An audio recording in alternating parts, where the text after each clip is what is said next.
सह पाठ्यक्रम एवं पाठ्यक्रम से जो भी एमसीक्यू बन सकते हैं सारे हमने बनाए हैं और कुछ मॉडल पेपर में दिया है, वहाँ से भी हमने ले लिए हैं। तो स्वागत है आप सभी का फिर से एक बार पहले स्टडी में। तो आज की क्लास में हम लोग 6 जुलाई से जो भी क्वेश्चन पूछने वाले हैं बिहार बीएड के अंदर, वो सारे क्वेश्चंस को हम लोग कवर करने वाले हैं। याद रखिएगा, हमने हर एक तरह से क्वेश्चन से रूबरू कराने का प्रयास किया है। इस चैनल के माध्यम से आपको किसी प्रकार की गुमराह करने की प्रयास नहीं है। आइए क्लास को कवर करते हैं। जो भी इंपॉर्टेंट क्वेश्चन सारे क्वेश्चन को करते चलेंगे ताकि एग्जाम हॉल में किसी प्रकार की कठिनाइयाँ आपको ना देखना पड़े। अगला प्रश्न है कि पाठ्यक्रम मुख्यतः किस पर आधारित होता है। तो हमने इससे संबंधित ही क्वेश्चंस कल बताया था, सिलेबस पर आधारित होता है, कल ही हमने बताया था। नेक्स्ट क्वेश्चन है कि पाठ्यक्रम को मानव जाति के संपूर्ण ज्ञान तथा अनुभवों का सार समझाना चाहिए। यह कथन किस शिक्षा शास्त्री का है। आपको ये फ्रोबेल, ये क्वेश्चन हमने 2 दिन पहले ही किया था। नेक्स्ट क्वेश्चन रहेगा आप सभी के बोर्ड पे। क्वेश्चन क्या है कि निम्नलिखित में से कौन सा पाठ्यक्रम विधि का प्रकार नहीं होता है। तो 3rd नंबर क्वेश्चन का आंसर याद रखिएगा, ब्रह्मन स्थल संबंधित पाठ्यक्रम। नेक्स्ट क्वेश्चन, अगला प्रश्न आपके बोर्ड पर लग चुका है कि पाठ्यक्रम के कारण किसके कार्यों में समरूपता एवं अकरूपता आती है। तो आप कहिएगा शिक्षक के अंदर ये सारी चीज़ें आती है। नेक्स्ट क्वेश्चन आपको बोर्ड पर लग चुका है। क्वेश्चन क्या रहा है, पुस्तकालय संबंधित गतिविधियाँ किससे संबंधित है। तो 5 नंबर क्वेश्चन का आंसर कीजिएगा पाठ्यक्रम संबंधित से। नेक्स्ट क्वेश्चन रहेगा आप सभी के बोर्ड पे। क्वेश्चन क्या रहा है हमारा कि निम्नलिखित में से एक पाठ्यक्रम का उद्देश्य नहीं है। तो 6 नंबर क्वेश्चन का आंसर याद रखिएगा, किंकर्तव्यमूढ़ का विकास। सी नंबर ऑप्शन करेक्ट हो जाता है। आइए अगले प्रश्न को चर्चा कर लेते हैं। क्वेश्चन क्या रहेगा, पैनल डिस्कशन में निम्न में से किसे शामिल किया जाता है। तो 7 नंबर क्वेश्चन का आंसर याद रखिएगा, शिक्षक विद्यार्थी दोनों को। सी नंबर ऑप्शन करेक्ट हो जाते हैं। नेक्स्ट प्रश्न है कि पैनल डिस्कशन के समय निम्नलिखित में से किसका विकास नहीं होता है। तो 8 नंबर क्वेश्चन का आंसर याद है अनुशासन। ठीक है। एक और क्वेश्चन आपसे पूछा जा सकता है कि डीबी महोदय ने किस सिद्धांत पर विशेष बल दिया था। तो इस क्वेश्चन का आंसर याद रखिएगा, आवश्यकता का सिद्धांत पर। किसका, आवश्यकता का सिद्धांत पर। आपको हर तरह के क्वेश्चन से मैं रूबरू इसलिए करा रहा हूँ कि आपके एग्जाम हॉल में परेशानियां ना हो। किस सिद्धांत के अनुसार पाठ्यक्रम में अंतराल नहीं होना चाहिए। तो आपका याद रखिएगा कि सुसंबद्धता का सिद्धांत का, सुसंबद्धता। ठीक है। आइए अगला क्वेश्चन आपको बोर्ड पर लग चुका है। क्वेश्चन क्या रहेगा कि किस सिद्धांत के अनुसार पाठ्यक्रम को बालकों की रुचि, प्रवृत्ति तथा योग्यता के अनुसार होना चाहिए। तो आप कहिएगा विद्यार्थी केंद्रीयता का सिद्धांत। आइए अगला प्रश्न देखते हैं। क्वेश्चन क्या रहा है कि समुदाय केंद्रीयता सिद्धांत के अनुसार पाठ्यक्रम को होना चाहिए किस प्रकार से। आप कहिएगा सामुदायिक जीवन से संबंधित होना चाहिए। इस प्रकार से सामुदायिक जीवन से जो चल रहे हैं दिनचर्या के हिसाब से कहा जा रहा है। अगला प्रश्न है कि परिस्थितियों के साथ पाठ्यक्रम में परिवर्तन किस सिद्धांत का घोतक है। तो आपका सिद्धांत बताना है लचीलापन सिद्धांत। कौन सा, लचीलापन सिद्धांत। अगला प्रश्न देखते हैं। कहा जा रहा है कि निम्नलिखित में से कौन सा सिद्धांत पाठ्यक्रम को व्यापक बनाता है। तो 14 नंबर क्वेश्चन का आंसर याद रखिएगा, विविधता का सिद्धांत। नेक्स्ट क्वेश्चन रहेगा आप सभी को बोर्ड पे। क्वेश्चन कह रहा है कि निम्नलिखित में से कौन पाठ्यक्रम से संबंधित महत्वपूर्ण सिद्धांत है। तो 15 नंबर क्वेश्चन का आंसर याद रखिए, एकता का सिद्धांत, सुरक्षा का सिद्धांत और सहसंबंध का सिद्धांत। डी नंबर ऑप्शन करेक्ट हो जाता है। चैप्टर ही ऐसा है कि आपको सारे तरह से क्वेश्चन से रूबरू करा देगा। आइए अगला क्वेश्चन देखते हैं कि पाठ्यक्रम का स्वरूप कैसा होता है। तो 16 नंबर क्वेश्चन का आंसर याद रखिए, निर्देशात्मक होता है। खूब सुंदर क्वेश्चन है। नेक्स्ट क्वेश्चन रहेगा आप सभी को बोर्ड पे। क्वेश्चन क्या रहा है, केंद्रीय या कोर पाठ्यक्रम प्रणाली किस देश में अधिक प्रचलित है। तो 17 नंबर क्वेश्चन का आंसर याद रखिएगा, अमेरिका के अंदर अधिक प्रचलित है। नेक्स्ट क्वेश्चन एक बार और फिर से क्वेश्चन क्या रहा है हमारा कि सह पाठ्यक्रम गतिविधियां पाठ्यक्रम में किस रूप में कार्य करती है। तो 18 नंबर प्रश्न का आंसर लीजिए, पूरक। आइए अगला प्रश्न देखते हैं एक बार फिर से। क्वेश्चन क्या रहा है कि आधुनिक समय में छात्रों के व्यक्तित्व विकास के लिए क्या अनिवार्य किया गया है। तो 19 नंबर क्वेश्चन का आंसर याद रखिएगा, पठ्येतर गतिविधि याद रखिएगा। नेक्स्ट क्वेश्चन रहेगा आप सभी के बोर्ड पर कि सह पाठ्यक्रम गतिविधियां छात्रों के लिए क्यों आवश्यक है। तो आपका आंसर क्या हो जाता है, आंसर याद रखिएगा, छात्रों के शारीरिक विकास के लिए, छात्रों के मानसिक विकास के लिए, छात्रों में आत्मविश्वास की वृद्धि के लिए।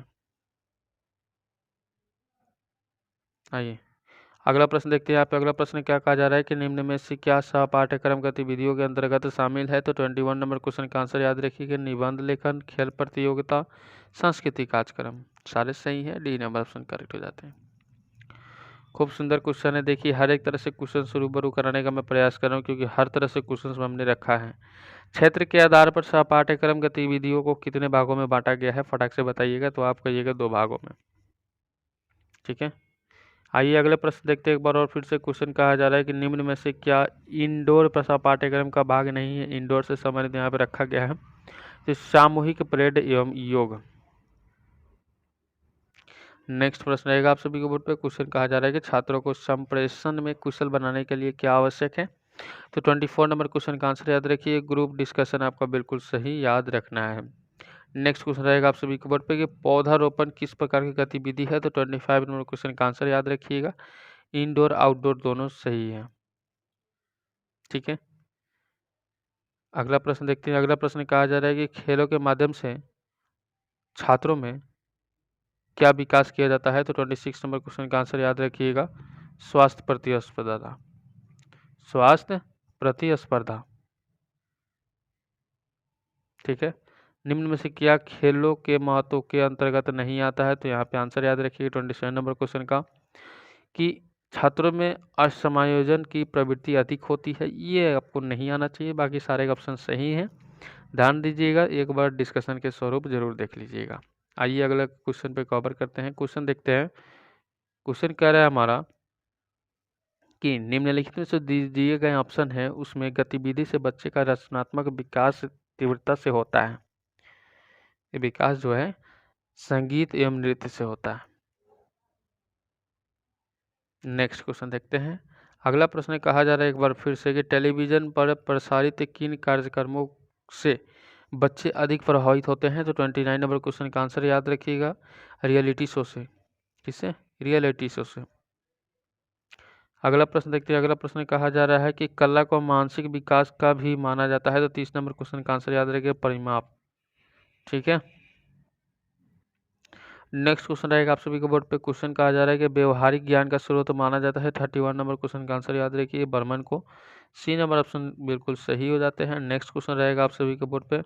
क्वेश्चन कहा जा रहा है कि पिकनिक पर जाना किस प्रकार का भ्रमण माना जाता है। 32 नंबर क्वेश्चन का आंसर याद रखिएगा, मनोरंजन भ्रमण। क्या कहते हैं उसको? मनोरंजन भ्रमण कहते हैं। नेक्स्ट क्वेश्चन रहेगा आप सभी के बोर्ड पे कि बच्चों का रचनात्मक विकास होता है। 33 नंबर क्वेश्चन का आंसर याद रखिएगा, भ्रमण करने से। किससे? भ्रमण करने से।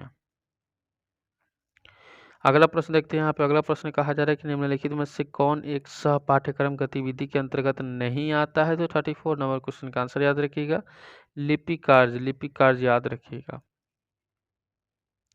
अगला प्रश्न देखते हैं। यहाँ पे अगला प्रश्न क्या पूछा जा रहा है। अगला प्रश्न पूछा जा रहा है यहाँ पे निम्न में से कौन से सह पाठ्यक्रम व्यक्तित्व विकास के साथ साथ ज्ञान का निबंधन करता है। तो 35 नंबर क्वेश्चन का बहस याद रखिए, बहस एवं वाद विवाद। बहस एवं वाद विवाद। अगला क्वेश्चन देखते हैं। यहाँ पे अगला प्रश्न क्या पूछा जा रहा है। अगला प्रश्न पूछा जा रहा है कि सौंदर्य का विकास एवं चरित्र का निर्माण कैसे होता है। दोनों चीजें इसके अंदर मेंशन किया गया है। तो आपको ये सह पाठ्यक्रम से। किससे? सह पाठ्यक्रम से। आइए अगला क्वेश्चन है कि छात्रों में अभिव्यक्ति क्षमता किससे सुदृढ़ होते हैं, यानी कि सही होते हैं, सही मायने में बहस से। किससे? बहस से। अगला देखते हैं, जिसको हम लोग क्या कहते हैं, डिस्कशन भी कह सकते हैं।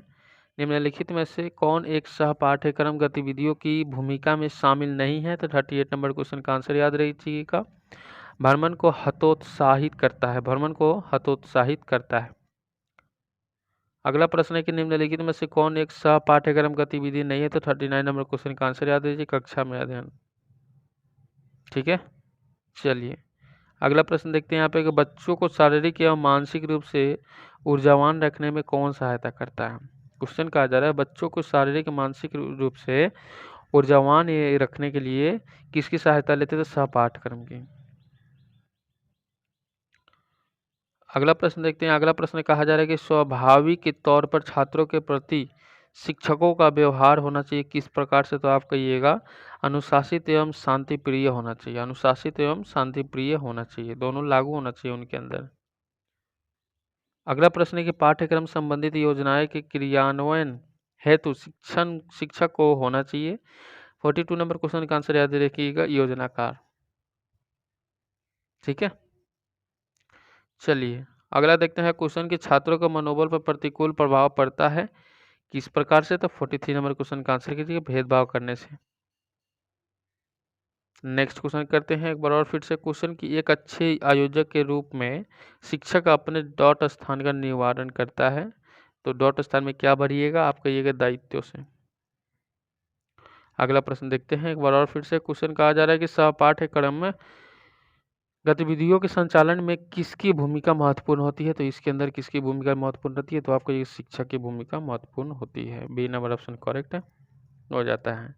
तो इस तरह से यहाँ से जो क्वेश्चन बनने वाले थे ये भी क्वेश्चन हमने कंप्लीट करा, और इंपॉर्टेंट क्वेश्चन जो भी बनने वाले हैं मैं 2 दिन के अंदर सारा क्वेश्चन आपको दे दूंगा ताकि आपको एग्जाम हॉल में किसी प्रकार की कठिनाइयाँ ना आए। मिलते हैं नेक्स्ट वीडियो में, तब तक गुड बाय, जय हिंद सब साथियों को।